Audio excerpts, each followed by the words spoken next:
Entonces usted me hace el favor de ver ahí.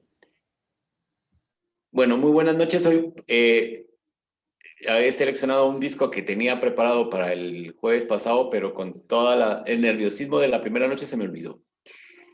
De fondo, no sé si lo lograrán escuchar, estamos oyendo un disco que se llama Mitodía de Vangelis, que va a ser una composición que hizo para la misión Mare Odyssey del año, no me acuerdo, pero que es una misión que se hizo para el planeta Marte, y aunque es música, inspiración griega, no tenemos que olvidar que los griegos van a tener mucha influencia en la cultura romana. Entonces vamos a la parte correspondiente, a ver si nos da tiempo hoy todo, porque tenemos bastante material. En la última clase nos habíamos quedado en la Roma republicana, que va a ser el momento en el cual Roma va a empezar su expansión, como lo veremos en unos mapas en la segunda parte de la clase. Como dato importante, tenemos que tomar en cuenta que a partir de la caída de la monarquía, ahora lo veremos, podremos hablar de que la Roma republicana duró 5 siglos, 500 años, para posteriormente pasar a la Roma imperial, que va a estar dedicadas 2 clases precisamente a esa parte correspondiente a la Roma imperial.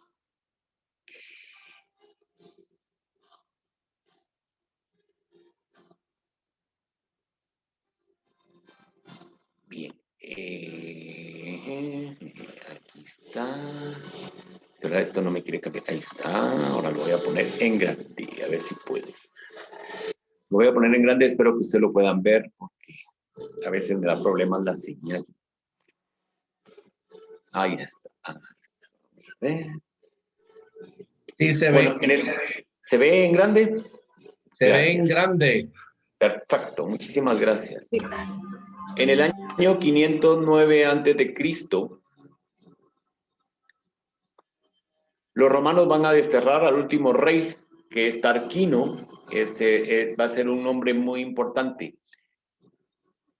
Tarquino el Cruel, porque va a haber otro Tarquino, pero este va a ser el Cruel, es decir, el malo de la película, como podríamos catalogarlo, porque para los romanos Tarquino va a ser el sinónimo de tirano, de opresor, y por lo cual va a haber una revuelta, y en este momento, según la tradición oral romana, es cuando ellos deciden expulsar al último rey, porque lo expulsan, y establecen los sistemas de gobierno que denominarán república. Ahora, el concepto república que estamos viendo en este momento de la historia de Roma no es el concepto de la república de Estado liberal moderno que nosotras y nosotros conocemos, sino estamos hablando de un concepto propio que va a estar recogido en los textos de Platón, especialmente en su más famoso libro al respecto, que se llama La República. Es decir, habrán cosas que no nos suenen a una república, por supuesto, pero digamos, es la forma que los romanos van a conceptualizar su manera de organizarse políticamente, y que también obedece a la necesidad de corresponder su sistema económico al sistema político y social, que es el que les va a caracterizar. Tarquino el Soberbio, por tanto, va a poner fin al dominio etrusco y a la monarquía. Prácticamente lo que nos está diciendo este hecho histórico es que los romanos dejan de depender de los etruscos, y es más, son los romanos quienes van a entrar, digamos, a ser parte de la organización de Roma.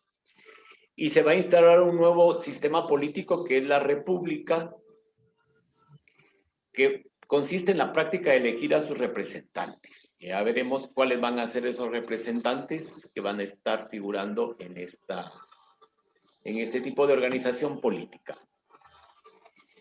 ¿Cuáles van a ser esas instituciones de la República Romana? Vamos a tener los comicios o asambleas, ¿ya?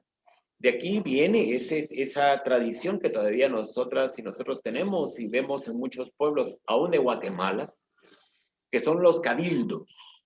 Digamos, los cabildos históricamente tienen aquí su raíz, porque son reuniones donde se votaban las leyes y se elegían a los cónsules, que gobernaban, pero a la vez se controlaban entre sí.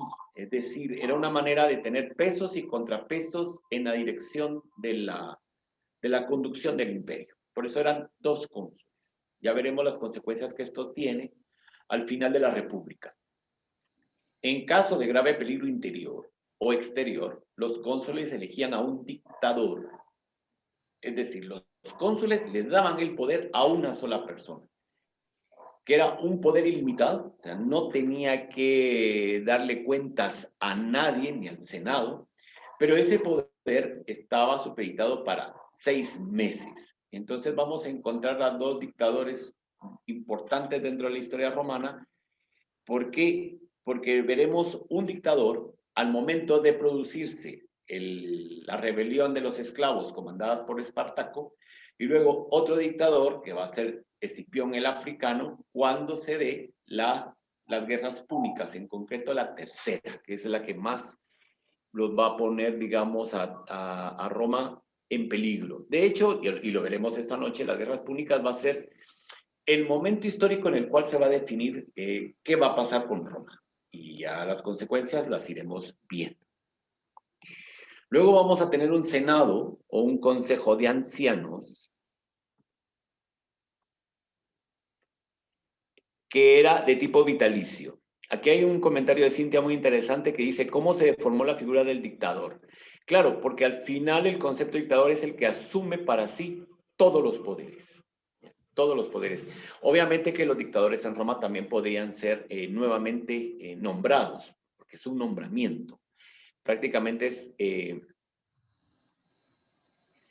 es, digamos, la misma necesidad la que marcaba el poder nombrar a los dictadores. Y aquí hay otra interrogante de Olguita Pérez que dice, hay un Tarquino el soberbio, la calificación de los reyes, ¿quién la hacía? Cruel, soberbio. Eso lo va a marcar la tradición oral, digamos. Vamos a poner un ejemplo de un rey muy reciente que tuvo que ver con nosotros,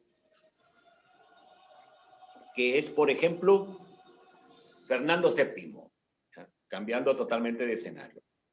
¿Cómo le llamó Fernando VII, el pueblo, cómo le llamaba a Fernando VII? El deseado. ¿Cómo le llamaron al pobre Carlos II, que también tiene relación con nosotras y nosotros en la Universidad de San Carlos? El hechizado.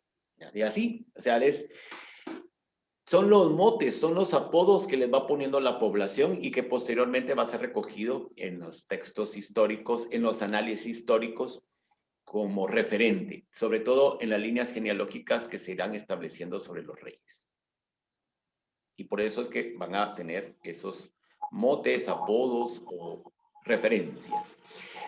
Bueno, la República se va a ir desarrollando, por supuesto, de una organización un tanto clasista, aunque no habían clases sociales en el estricto sentido del término, más bien era una organización tipo casta, pero que después se irá rompiendo por la misma necesidad social, como se irá, digamos, desarrollando que el pueblo también vaya adquiriendo poder, que eso es la idea que va a estar detrás. Pero en los inicios el poder político estaba en manos de los patricios. Los patricios eran los que conformaban el Senado.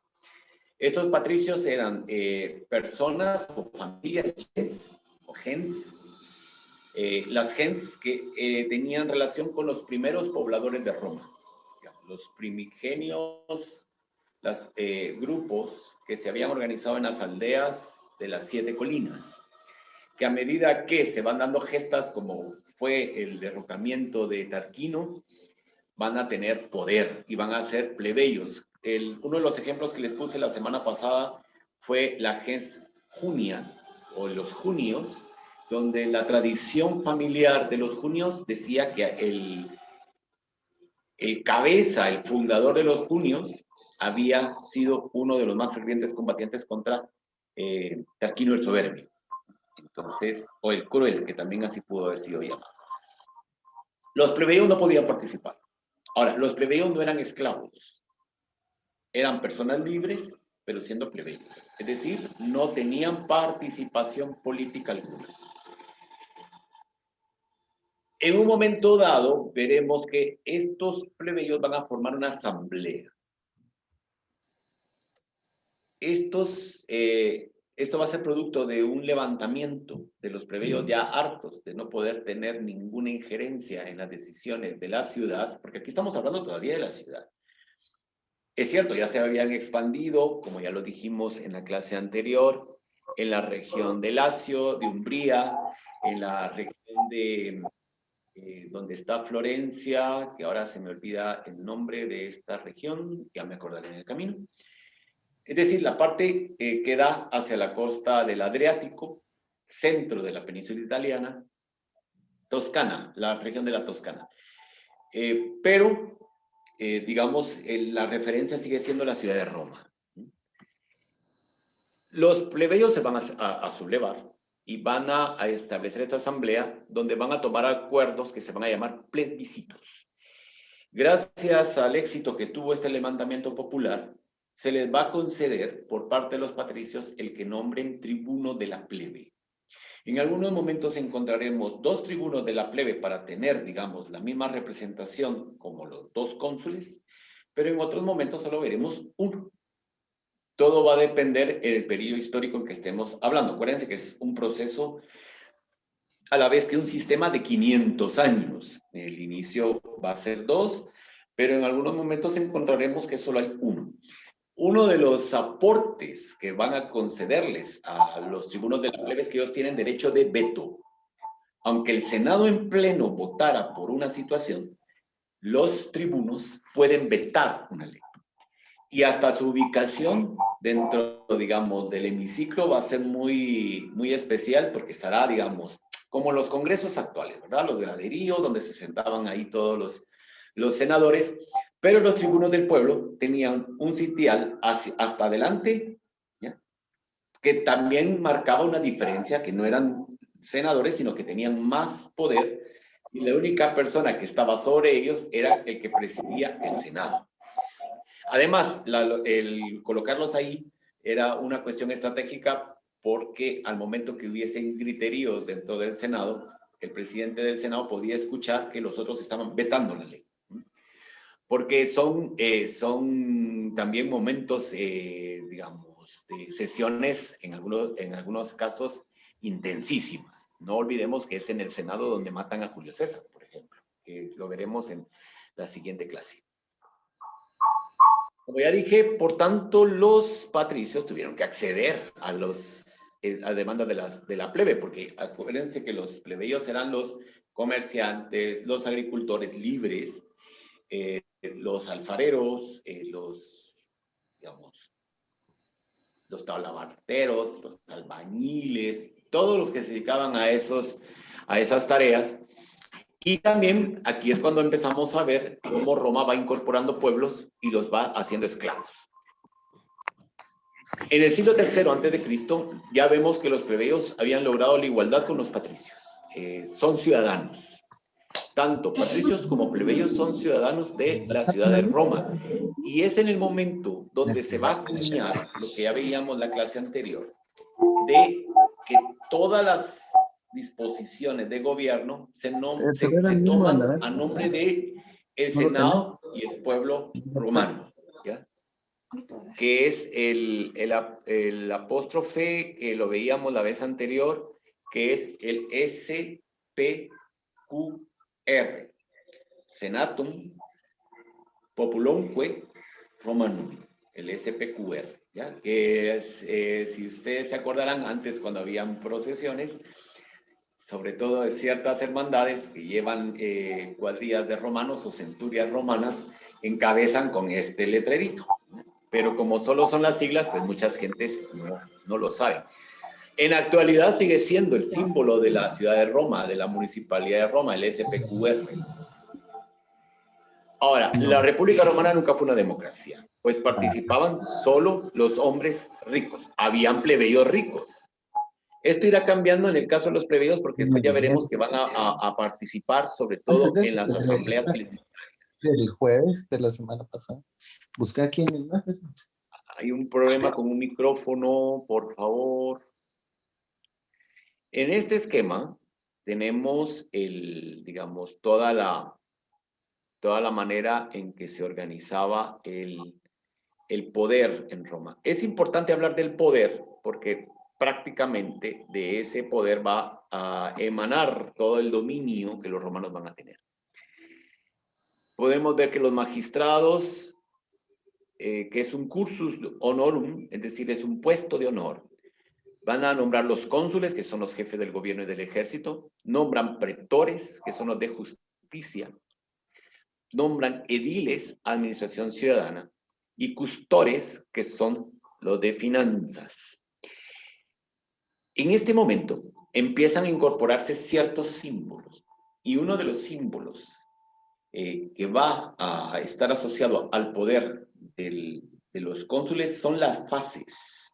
Las fases no son más que una serie de flechas unidas por unos lazos, y que digamos, los custodios del poder de los cónsules los van a llevar. De ahí va a derivar el término fascio, que son los fascistas, y Mussolini, cuando toma el poder en la primera mitad del siglo XX en Italia, quiere recrear el Imperio Romano. Y por eso es que va a tomar el nombre de los fascios, que es la organización, que así le va a llamar a la organización que va a establecer política. Y el movimiento se lo va a denominar fascistas, derivado de las fases, de los fasos de la antigua República Romana. Pues las leyes se van a formar porque van a haber unas leyes, los cónsules van a proponer las leyes, los senadores discuten las leyes y le dan el pase, los ciudadanos votan las leyes y los cónsules aplican las leyes aprobadas. Luego también vamos a tener asambleas, que es comicios por centurias, y comicios por tribus, que son los ciudadanos romanos. Y a la vez tenemos un consejo, que es el Senado, porque estos miembros son vitalicios. El Senado dirige la política exterior y las finanzas. A medida que Roma se empiece a expandir, vamos a empezar a ver la denominación, y sobre todo en el imperio, las denominaciones de las provincias en senatoriales e imperiales. ¿Ya? Unas que están dirigidas por el Senado y otras provincias que están dirigidas por el emperador. Cada 5 años se elegirán 2 censores para realizar el censo. Y como ya lo decíamos antes, en forma extraordinaria se nombrará un dictador. El cursus honorus, camino de los honores, se debe acceder de las magistraturas inferiores a las superiores, respetando el orden. Hay un orden del cursus honorus. Los hombres son ciudadanos a partir de los 18 años. Vean cómo eso nos ha quedado todavía como una herencia, porque a nuestras sociedades todavía la mayoría de edad son a los 18 años, a excepción de las sociedades anglófonas, donde son los 21. Realizan servicio militar obligatorio durante 10 años y de ahí pueden acceder a magistraturas con un intervalo de 2 años entre una y otra. Es decir, son magistrados 2 años, paran y al siguiente periodo pueden volver a entrar.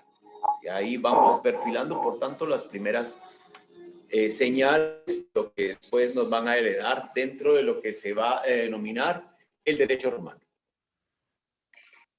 Dentro de la república es que llega la expansión, y con la expansión se consolida el modo de producción esclavista, porque a medida que se requiere más mano de obra, es como se van expandiendo, a tal grado que llegará un momento donde la población esclava es de tal magnitud que van a lograr organizar un levantamiento, que es el famoso levantamiento de Espartaco. Está la película clásica de Espartaco, y está la serie reciente Espartaco. A mí en lo particular me gusta más la película. La serie a veces exagera unas cosas, pero no obstante, lo que me gusta de la serie de Espartaco es cómo nos explica la organización de la escuela de gladiadores. Eso para mí es el gran aporte que tiene esa serie de como de 5 temporadas, y esa es la parte, y también la vida cotidiana y la importancia de Capua, que va a ser una ciudad donde va a vivir cierta élite, fuera de Roma. Desde los inicios de la República, Roma debió enfrentarse con pueblos que querían dominar la región. De hecho, el que hayan cambiado a Tarquino ya demuestra el deseo de Roma de su expansión y de su vocación de defensa. Primero veremos una vocación de defensa de Roma, posterior veremos una ofensiva de Roma y al final veremos nuevamente una actitud defensiva. Digamos que vamos a encontrar esos tres momentos. En el siglo IV ya vamos a empezar a ver unas victorias. Primero, la unificación de la península italiana, que esto corresponderá a mediados del siglo III a.C., y en ese momento el concepto Roma va a abarcar la península desde el río Rubicón, como le explicaba la vez anterior, hasta el sur. Más adelante van a incorporar dentro de este concepto de Roma y de Italia a Sicilia. Este es el momento donde a Roma se le va a declarar divina. Roma es una divinidad y por tanto no puede ser mancillada con ejércitos. Y una de las normas que se va a establecer es que no puede entrar ningún ejército a Roma porque eso quebrantaría el carácter divino de la ciudad de Roma.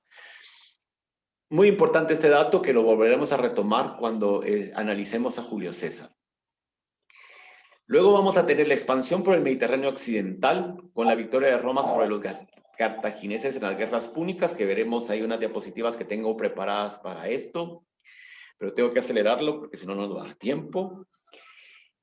En el Mediterráneo oriental veremos cómo dominan Asia Menor, Macedonia y Grecia, que este va a ser el momento culminante donde Roma adquiere la cultura griega y la transforma. Es el instante, podría decir, el proceso histórico más bien, que va a determinar el modo de pensamiento occidental. ¿Ya? Es digamos, la gran herencia que todavía nosotras y nosotros pues la seguimos viviendo. Ahí está. Todo lo anterior se logró gracias al poderoso ejército romano, que va a ir evolucionando en tácticas y en armamentos. Las tácticas y los armamentos romanos van a ser el gran éxito. Si quieren verlo, pero obviamente que eso ya va a corresponder a la parte baja, por decir una forma, del imperio, les recomiendo el inicio de la película Gladiador. Esa escena está muy bien lograda cuando tenemos a las tropas de Marco Aurelio enfrentarse a los germanos. Ahí pueden ver el contraste, cómo están organizados los germanos para atacar y cómo están organizados los romanos. Y la parte cuando llega Cómodo, lo que más me interesa a mí de ese momento, que yo creo que ya se había visto antes, es cómo estaban organizadas los campamentos. Es genial. Tienen que tomar en cuenta que esta película fue asesorada por historiadores. Entonces, donde es la escena esa de la guerra, la forma en que está establecido el campamento y el funcionamiento del Coliseo son, para mí, las mejores tomas visuales que se lograron porque están apegadas históricamente. Sigamos.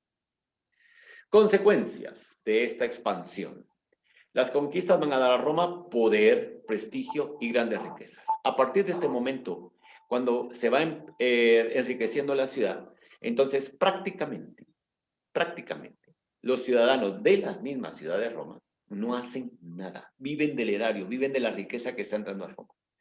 Y de ahí viene el famoso dicho de pan y circo, porque cuando los romanos, sobre todo los plebeyos, habían levantamientos, entonces habían jornadas de circo, le daban pan vino, habían fiestas, todo pagado por el erario público. Las consecuencias sociales, vamos a ver que las clases altas aumentan su riqueza, ¿verdad? Los patricios empiezan a tener esas villas más refinadas. ¿Por qué? Porque ya tuvieron influencia del Asia Menor, tuvieron influencia macedonia, tuvieron influencia griega, entonces empieza el refinamiento en las construcciones y también empieza el gusto por los azulejos y las fuentes interiores. Esto lo traen de Oriente. Para la clase media, que serían los plebeyos, las conquistas van a significar la ruina porque van a perder sus tierras a manos de los nobles. Esto es muy interesante y la clase baja o proletaria, porque aquí estamos usando términos análogos, va a subsistir de donaciones o, atención a esto, vendiendo sus votos a los candidatos políticos. 2800 años después encontramos lo mismo, sobre todo en nuestras latitudes. A ver, aquí hay unas intervenciones, vamos a ver si las puedo ver. Los micrófonos, por favor. Los comicios, todos los votos van a ser orales. Aquí todavía no hay... Quisiera silenciar los micrófonos y supuestamente esto dice que están silenciados. Les ruego los micrófonos, por favor. Micrófonos, si fueran tan amables de revisar. Gracias.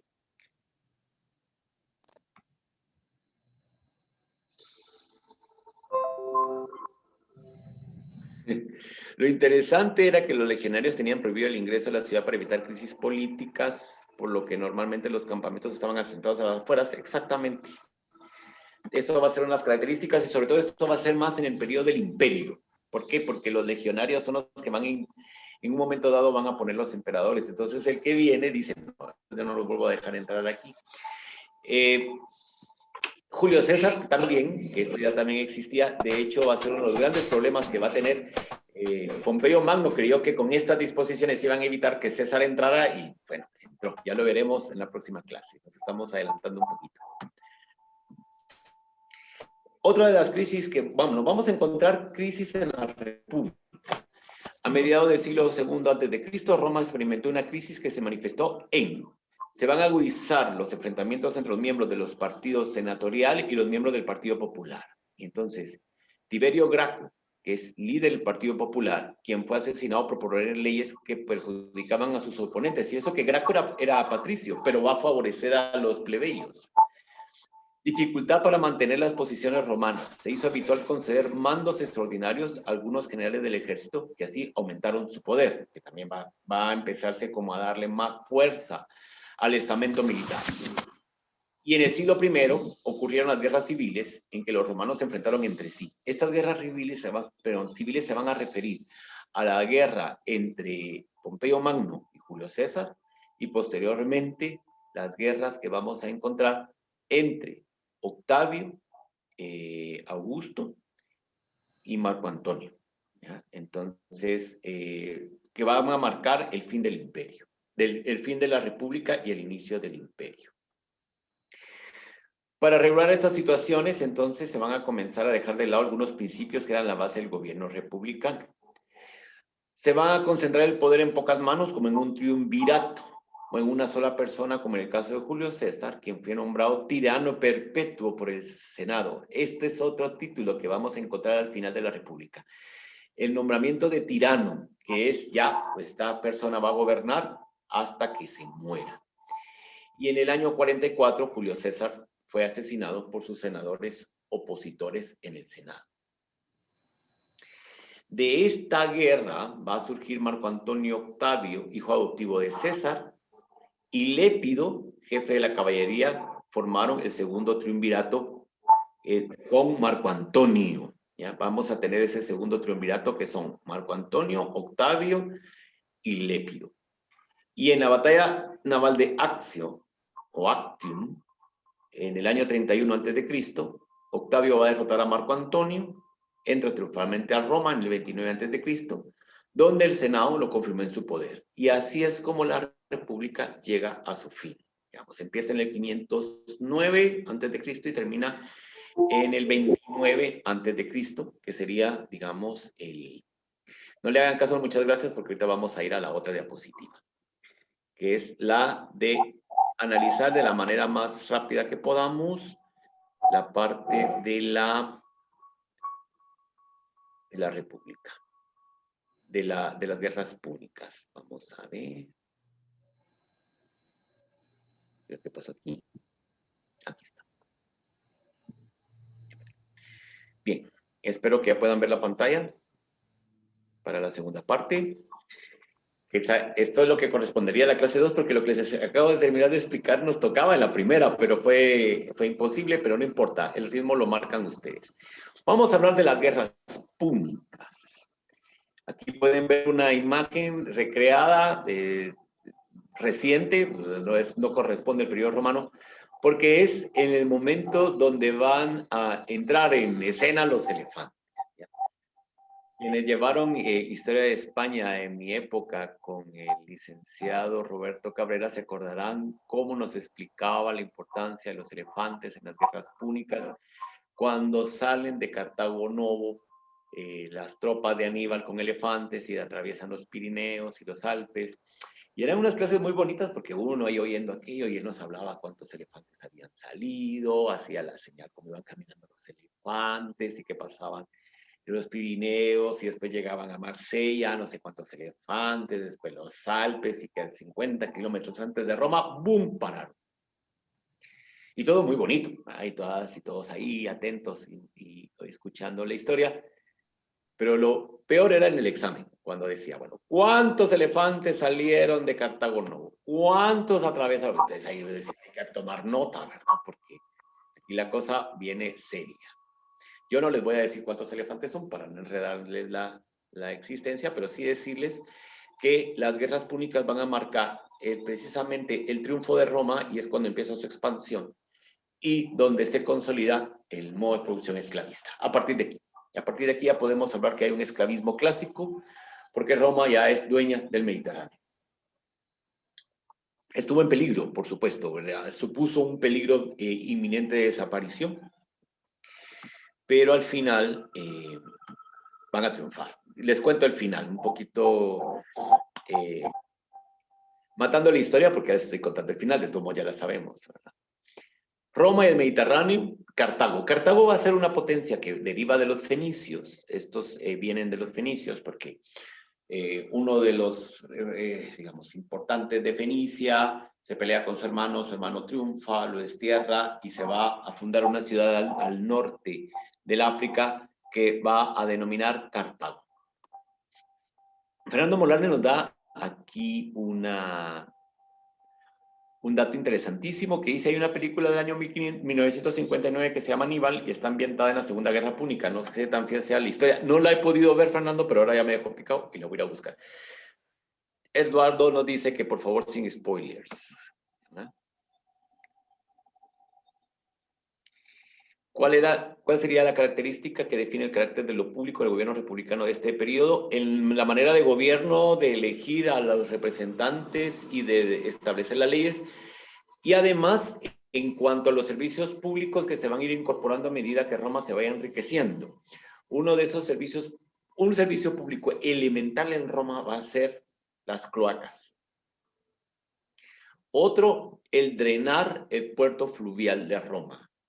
El siguiente será la construcción del puerto de Ostia, que va a ser el puerto de referencia, que prácticamente es el que va a marcar todo el comercio. Los baños, porque los baños son públicos, los paga el Estado, y las fuentes. Los romanos tienen una obsesión con el agua, es decir, que existan fuentes de agua potable. El sistema fue tan eficaz que el sistema de aguas, digamos, las que tomamos, potables, aguas potables de la ciudad de Roma, sigue con el esquema propio que habían dejado los romanos. Si ustedes van a Roma, se encontrarán que hay fuentes por todos lados. ¿Cómo se llaman? ¿Cómo se llaman estos? Yo le diría chorritos, pero tienen su nombre. Donde uno puede tomar agua, tienen su nombre. Ahora lo olvido.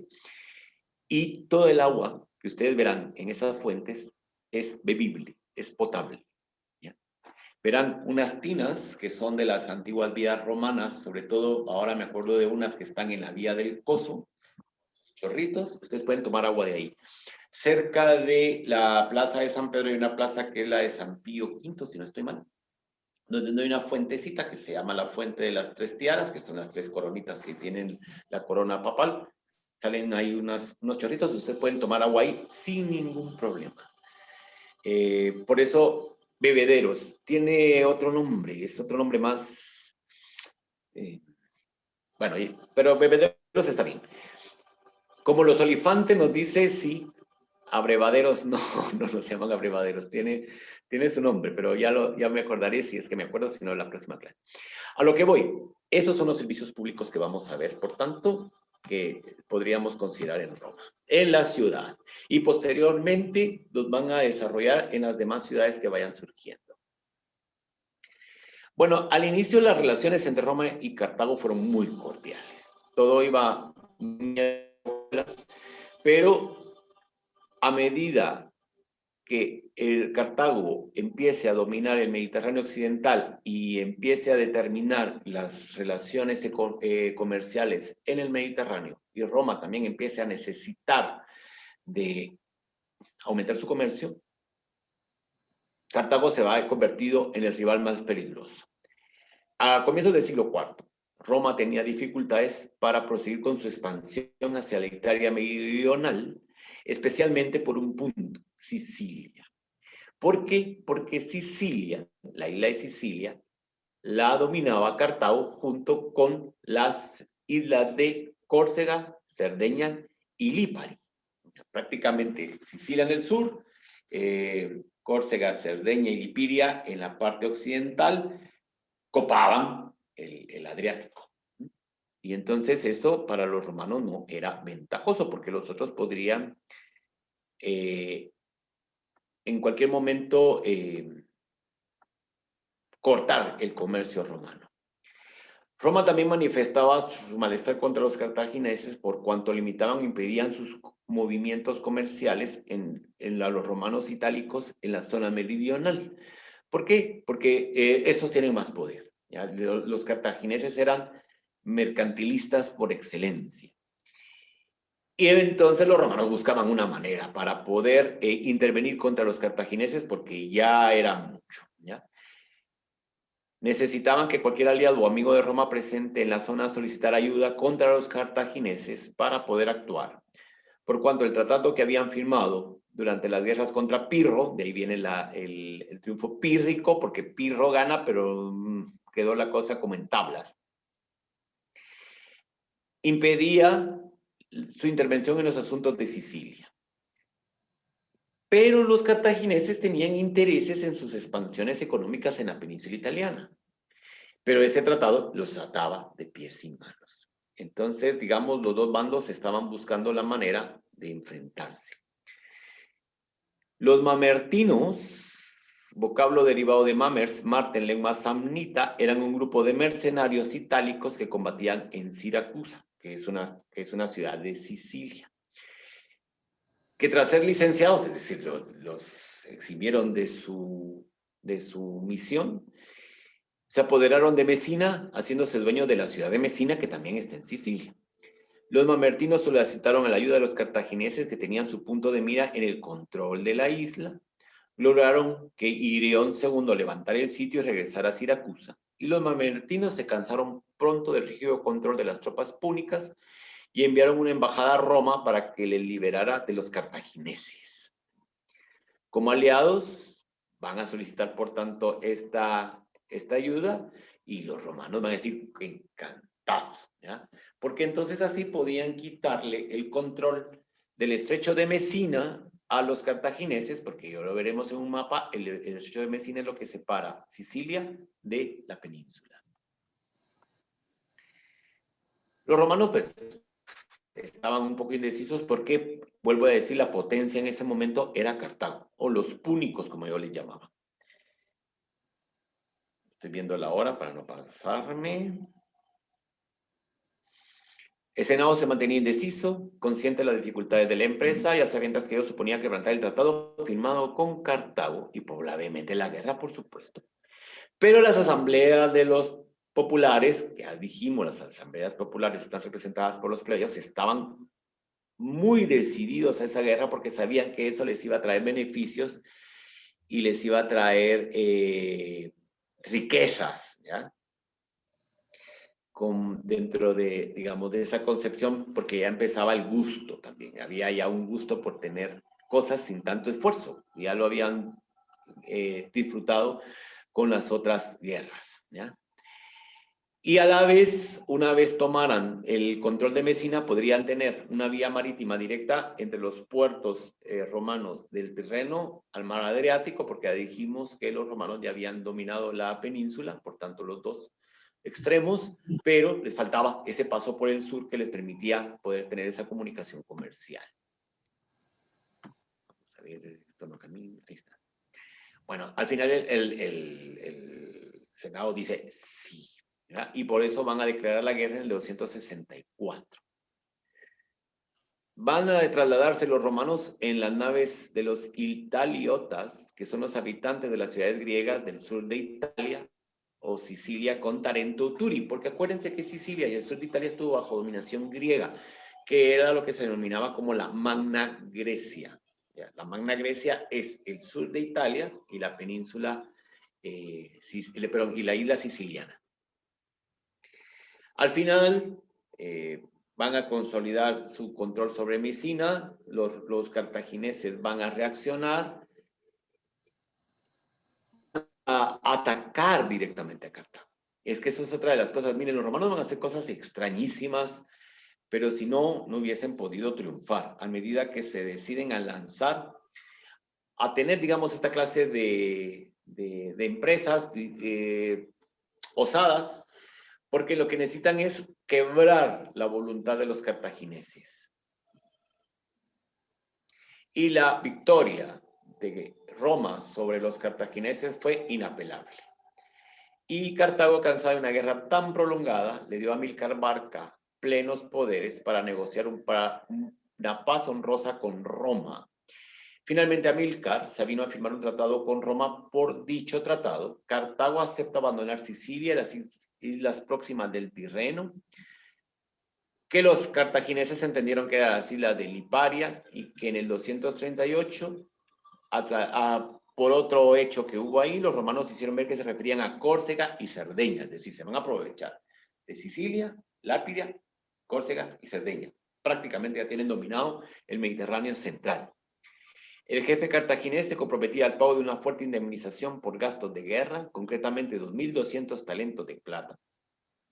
165 talentos equivalían a 4 toneladas de plata, entonces imagínense lo que eran eso, por 10 años. Y debían de pagar inmediatamente 1.000 talentos. Los cartagineses debían devolver a los romanos todos sus prisioneros sin rescate, y ambos estados se comprometían a respetar sus recíprocos aliados en caso de cualquiera de las dos potencias pusieran llevar a esto. Muy bien. Aquí ya tenemos mapas. Después de que hicimos toda la relación, tenemos unos mapas. Esto se refiere a la Primera Guerra Púnica. Esto es la situación de Roma antes de la Primera Guerra Púnica, como pueden apreciar ustedes.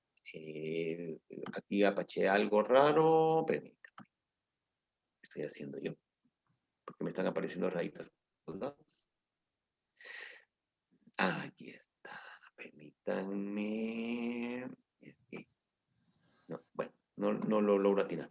Esto pueden ver ustedes Roma, como ya les he insistido constantemente, se refiere a solo la ocupación de la península italiana, y justo pueden observar dónde está la línea de demarcación en el Rubicón. Lo que está entre el Rubicón y el norte, que sería el río Po, es lo correspondiente a la Galia Cisalpina.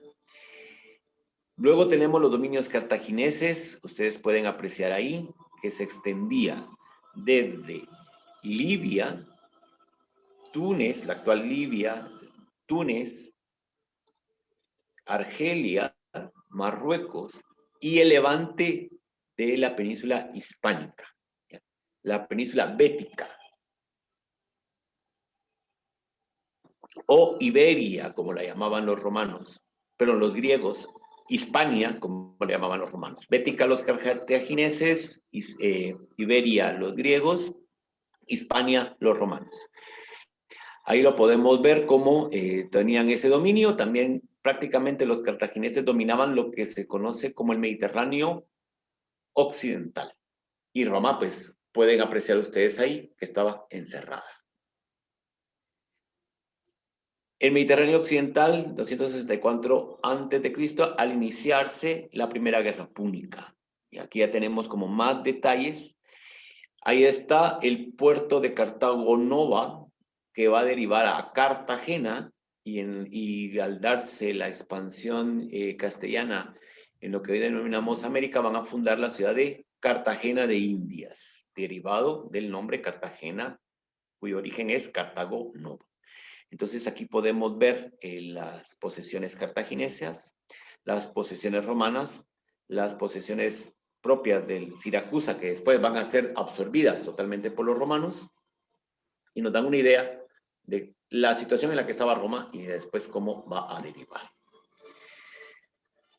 Este hecho ha supuesto que no se conserven restos de pueblos cartagineses porque los romanos los van a eliminar. ¿Ya?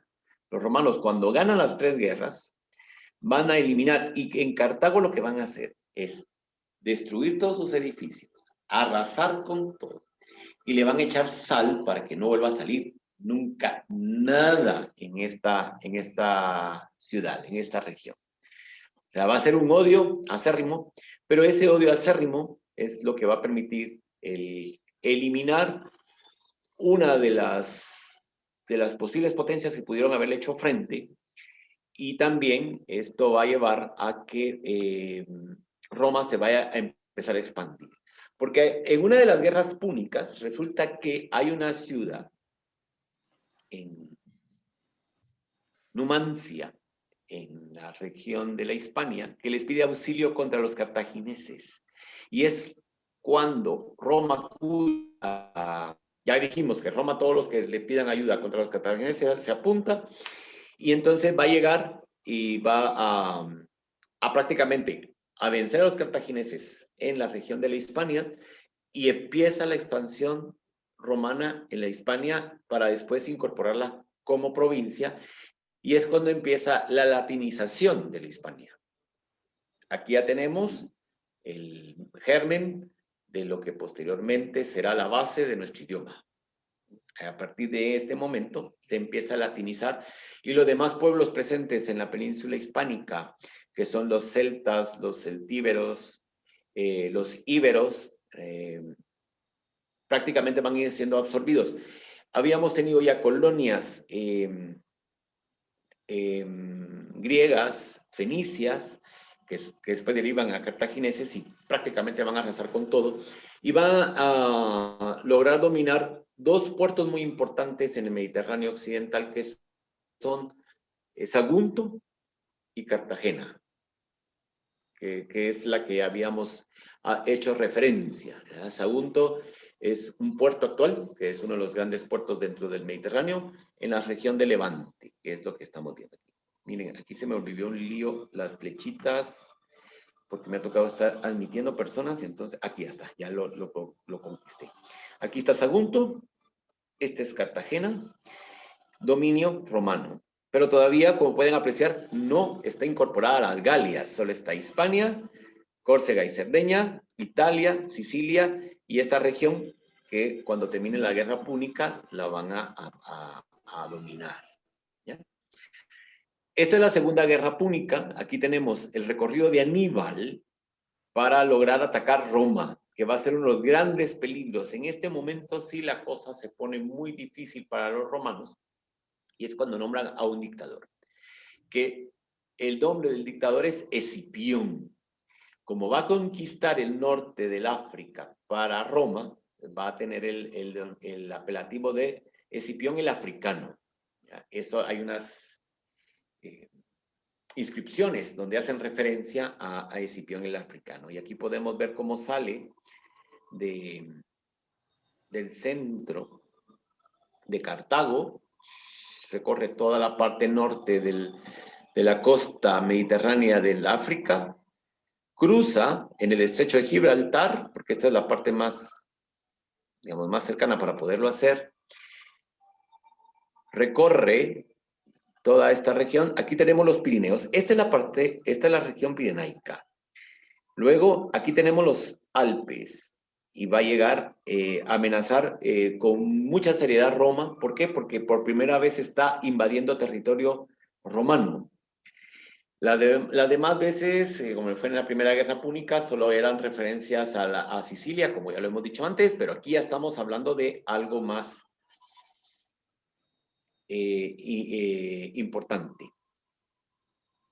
Aquí Alexander nos aporta este dato y es efectivamente los cartagineses sitiaron Sagunto, pero van a encontrar fuerte resistencia de los saguntinos. Y también tenemos en el caso de los numantinos cómo se inmolan, prefieren inmolarse a sucumbir. Vamos a encontrar muchos hechos así. Elma dice que ha levantado la mano, no sé si va a intervenir de viva voz. Si lo va a hacer, por favor. Si no, es porque lo levantó por accidente, puede ser. Ah, bueno, se activó. Gracias, se activó. Sigamos. Entonces aquí ya tenemos con más detalle. Aníbal se regresa a defender Cartago y es derrotado. Un general romano invade Cartago. Aníbal invade Sagunto, lo cual que habíamos hablado anteriormente. Y Aníbal viaja por Hispania y Galia hasta llegar a Roma. Digamos que ahí ya tenemos como una explicación muchísimo más del mapa que habíamos visto anteriormente. No. Ana Carla, estamos confundiendo. El Papa salió a recibir a Atila. ¿Ya? A Atila, es a Atila. ¿Ya? Eso van a ser siglos después.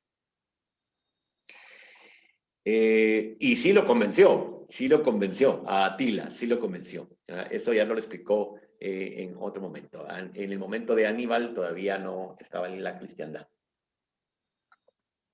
Pero sí, muy buena referencia de las cosas que nos decía. Sí, hace mucho tiempo ya de las clases del licenciado Cabrera. Y luego, vamos a ver otro mapa. El fin de la Segunda Guerra Púnica es en el momento en que Roma se apodera de Hispania y pasa a ser, por tanto, parte de Hispania y va a aprovechar y se va a empezar a apropiar de la Iliria. La Iliria es esto. Y aquí estamos en la península balcánica. Más adelante veremos cómo de Trieste, ¿ya? Como podríamos decir el inicio de la península balcánica,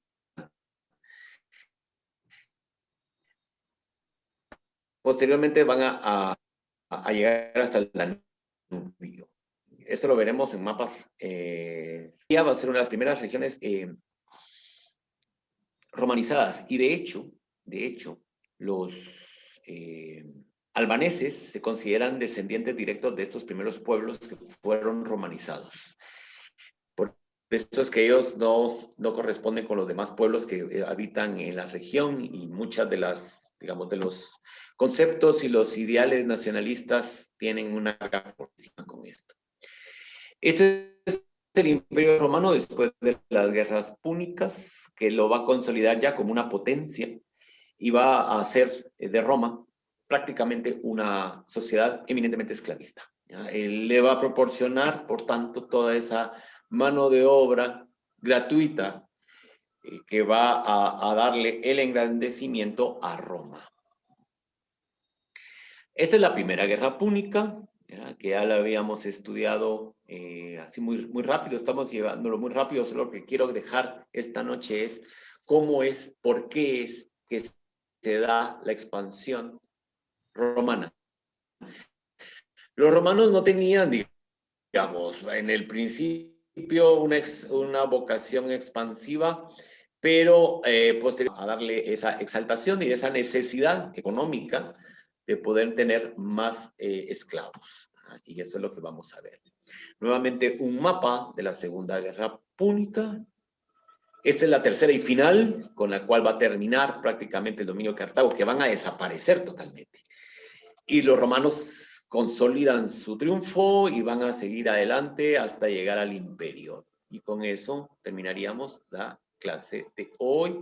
Dejaremos 3 minutitos, 2, para preguntas, comentarios, sugerencias que ustedes consideren oportunas en esta segunda clase. Doctor, muy buenas Hola, noches. William, buenas noches. Una consulta, ¿cómo fue esto del nombramiento de Roma como sagrada? O sea, ¿hay algún documento? ¿Solo es algo senatorial? Bueno, me imagino que pudo haber habido un documento. En los documentos de archivo, por decirlo así, el archivo de Roma estaba en el Monte Capitolino. Tienen que tomar en cuenta que son documentos de hace siglos. Roma sufrió muchos incendios.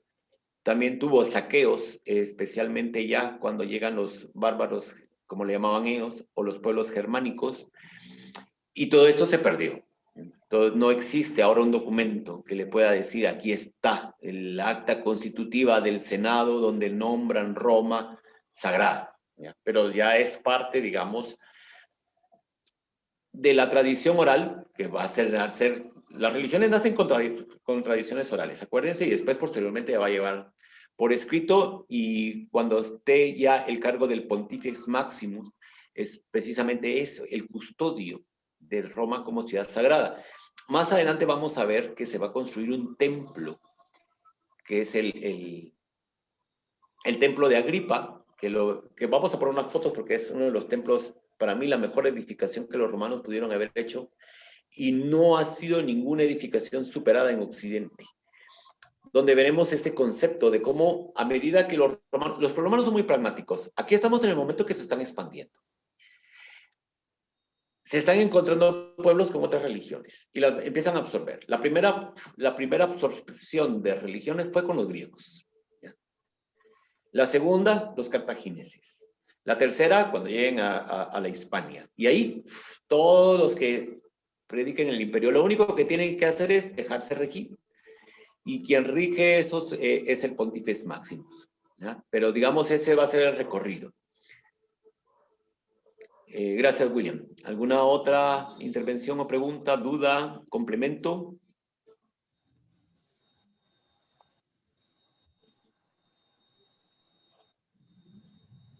¿No?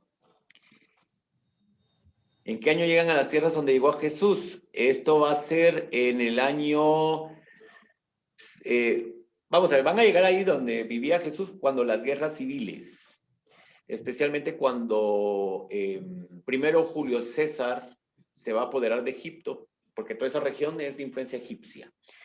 Por lo cual, podríamos decir que ya en el año 100 a.C. ya tenemos presencia romana que van a estar en calidad de protectorado romano. Posteriormente ya van a pasar a ser provincia romana. Y por eso vamos a encontrar en tiempos de Jesús todos los conflictos religiosos, políticos, que van a desembocar en la llegada de Tito en el año 70 y la quema del templo de Jerusalén, y también los romanos van a rezar la ciudad de Jerusalén y van a fundar una ciudad que se va a llamar Roma Capitolina, y va a quedar prohibido que los judíos puedan regresar ahí. Entonces van a ser expulsados de la ciudad de Jerusalén del año 70 después de Cristo y regresarán hasta 1948. Otra pregunta dice, para este momento, ¿cómo se va constituyendo las ciudades o el campo es predominante por el sistema esclavista?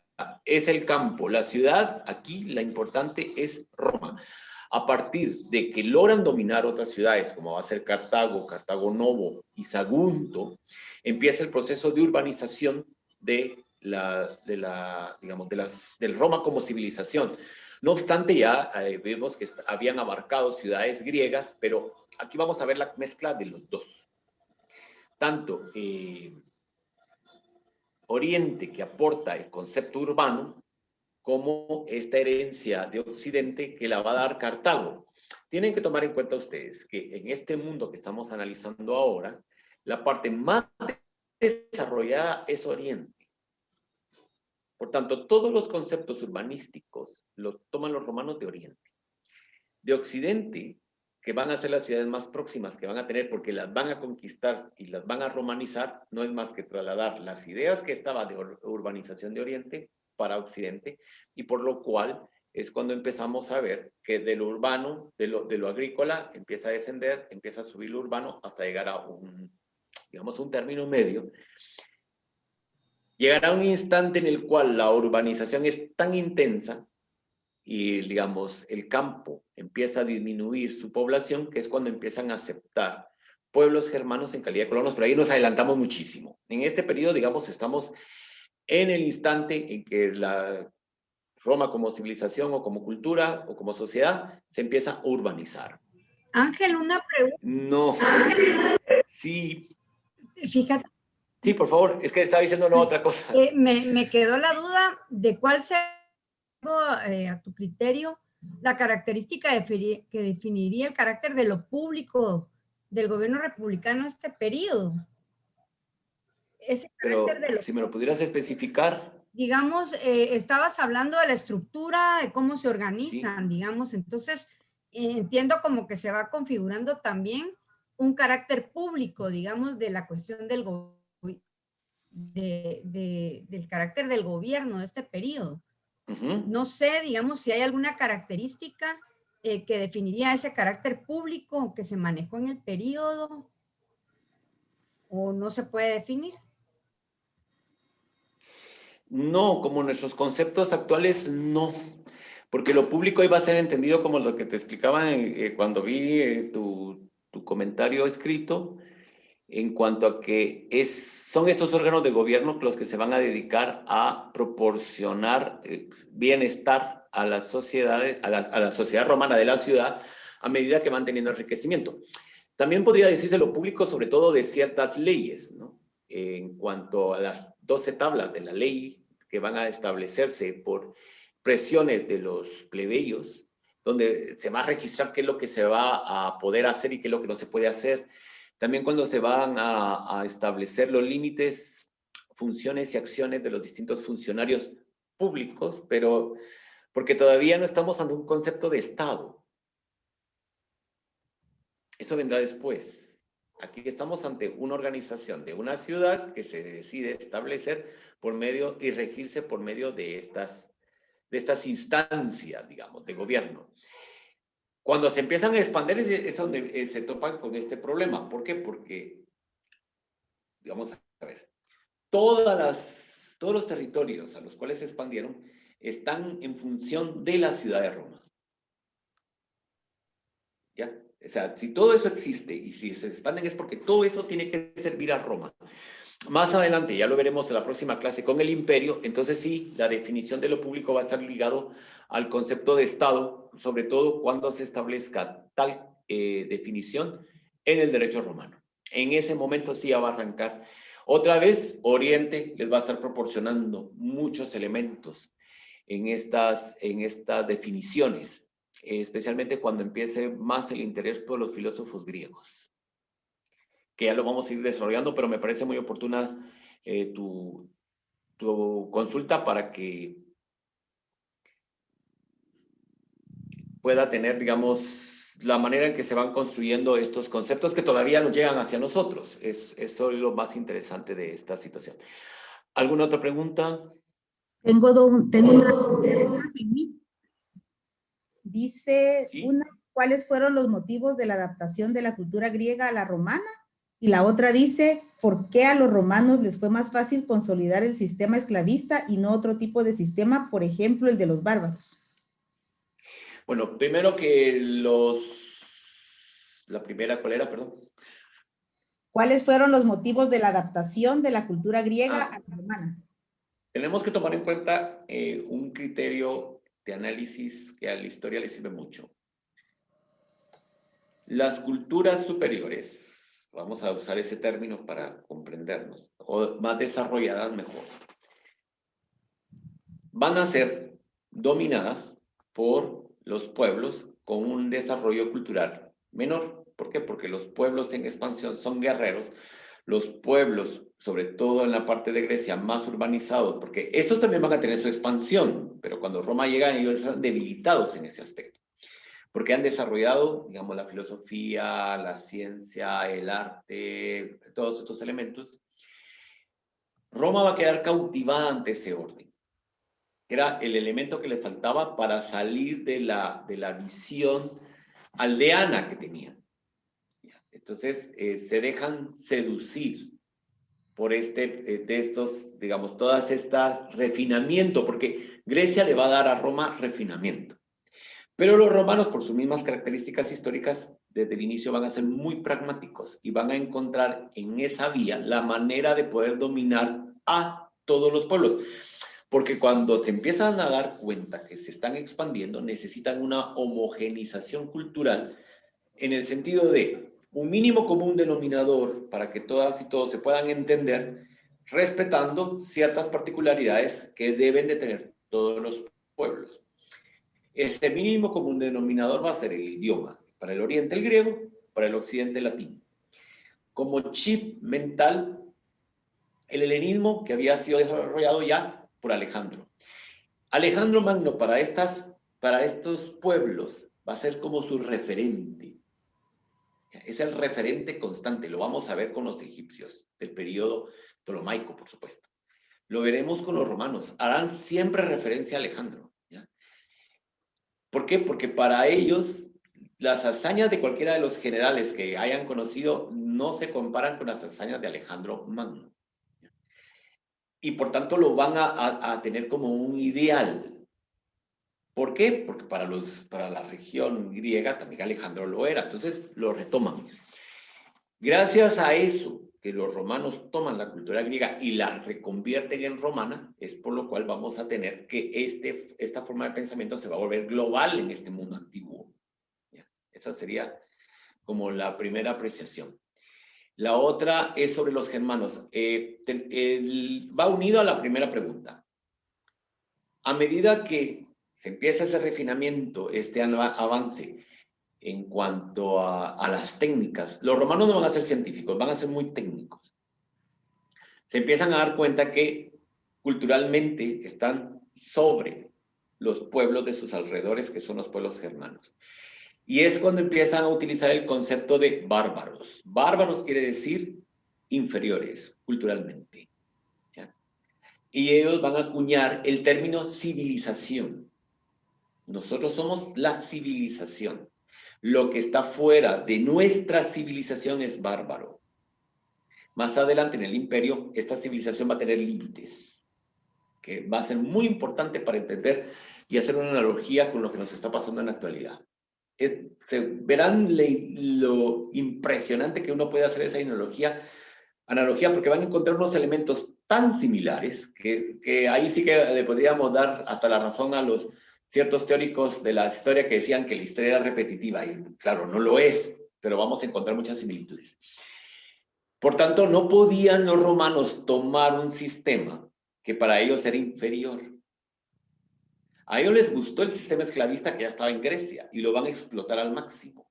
Lo van a explotar hasta los cotas mayores que ustedes se puedan imaginar, y precisamente va a ser esa mano de obra esclava la que va a permitir toda su expansión, todos sus procesos urbanos, la construcción de las redes de las carreteras. Las carreteras romanas fueron de tal importancia que las carreteras modernas en Europa, muchas están sobre el trazo antiguo de Roma. Muchísimas. Muchos proyectos que los romanos tenían después se llegaron a hacer realidad, como digamos, la cadena de túneles que cruza los Alpes cerca de la frontera entre Francia e Italia, el norte de Italia y el sur de Francia. Es ya algo que lo tenían pensado. El Eurotúnel que une Inglaterra o la isla de Gran Bretaña con Europa, ya lo tenían pensado los romanos. Entonces, digamos, siempre vamos a encontrar... Los romanos no solo son gladiadores, los romanos no solo es expansión, que la hubo, también hay mucho vocación, porque ellos lo van a decir, nosotros somos un pueblo que tiene vocación de civilizar a otros pueblos. Y ahí, esos son los conceptos que va a entrar dentro del derecho romano y que posteriormente lo veremos aplicado en las expansiones mercantilistas del siglo XVI. ¿Alguna otra pregunta? ¿No? Bueno, ya les veo cara de sueño y de hambre para quienes no hayan cenado. Nos veremos entonces el próximo jueves, 8 de la noche. Nuevamente haremos lo mismo. Miren, sigue siendo el mismo enlace. No va a cambiar. pero me gusta colocarlo en la mañana del día que nos toca por si alguien no lo encuentra. ¿Y dónde está? Ahí está, lo apacha y entra. Les agradezco muchísimo el que se hayan conectado esta noche. Espero haber llenado sus expectativas con esta parte. Miren, esta parte no es la más emocionante de la historia de Roma. La parte más emocionante de la historia de Roma es el imperio. Esa es la verdad, digamos. Esta parte uno dice, sí que bueno, los cartagineses sí, pero yo quiero más emoción. Pues la emoción la vamos a tener el próximo jueves. Que pasen muy buenas noches y que descansen. Buenas noches, gracias.